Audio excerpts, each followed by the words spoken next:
ஏய் மச்சான், ஏன்டா இப்படி இருக்க? நான் உன்னை இந்த மாதிரி பார்த்துட்டு இல்லையா?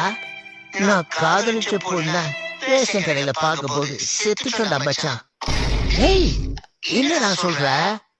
ஆமா மச்சான், நான் அவளை இந்த நிலைமையில பார்ப்பேன் கனவுல கூட நினைக்கிறடா. ஒரு கையில குழந்தை, ஒரு கையில அரிசி வாங்கிட்டு இருக்க.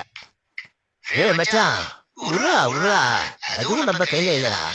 டேய், அவனும் அதான் சொல்றான், நம்ம கையில என்ன இருக்கு, அந்த பொண்ணு கையில தானே இருக்கு. டேய், இந்த காமெடி நாளைக்கு சரியிடா, நான் சொல்றதை கேளுடா. சொல்லு மச்சா, சொல்லு மச்சா. என்னைய கட்டி இருந்தா நல்லா இருப்பாளுன்னு தோணுச்சுடா. இது வேறையா? ஆமா, நீ எங்க அங்க போன? பாமாயில் வாங்க.